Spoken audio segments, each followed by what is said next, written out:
Bienvenue dans la suite de cette playlist. Donc dans cette playlist, nous allons apprendre à utiliser le curseur qui va nous permettre plein de choses dans Blender, mais notamment de choisir où nous allons créer nos géométries. Donc pour ce faire, je vais déjà décaler ma boîte sur l'axe X, hop, pour libérer l'espace au niveau du curseur.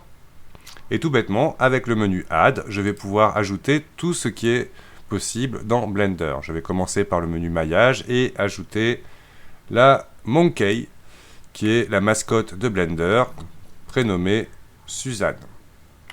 On constate qu'elle a bien été créée pile poil où se situe le curseur. Le curseur, vous pouvez le sélectionner en tant qu'outil et cliquer n'importe où dans votre scène.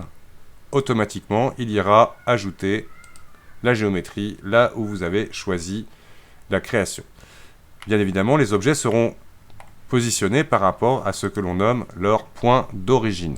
Quand vous sélectionnez un objet, vous avez un petit point jaune à l'intérieur qui représente simplement sa position dans l'espace.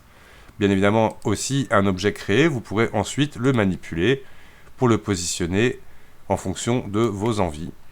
Donc là, par exemple, j'essaye de faire plus ou moins un clocher.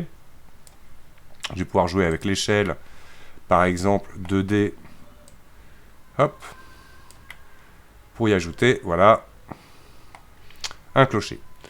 Vous avez la possibilité aussi, avec le Shift majuscule, clic droit, de directement contrôler la position de votre curseur.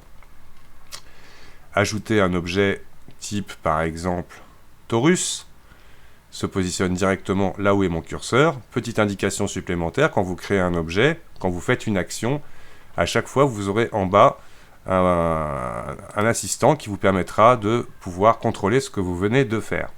Il se nomme et il est visible dans View Adjust Last Operation. Et là, par exemple, je viens d'ajouter un curseur, un Torus, Add Torus. Et là, vous pourrez paramétrer en fonction de vos envies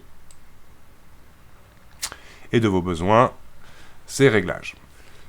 Par exemple, le rayon, etc. Et même directement sa position, si vous voulez la changer. Dès que vous ferez un clic gauche dans votre scène, donc le clic droit, il n'y a aucun souci, la molette pour vous orienter, aucun souci non plus, mais dès que vous ferez un clic gauche, le panneau partira. Le Adjust Last Operation n'est disponible qu'à partir du moment où vous avez fait une action. Même un positionnement, par exemple, je modifie mon échelle, automatiquement, vous retrouverez les paramètres de l'échelle que je viens de modifier. Là, en l'occurrence, j'ai modifié uniquement X et Y. Je pourrais très bien ici venir chercher les deux lignes, par exemple, pour lui mettre une valeur entrée au clavier. Donc, on verra que le curseur a plein d'autres fonctions dans Blender, mais notamment celle importante de pouvoir positionner tout bêtement l'endroit où sera créé votre objet.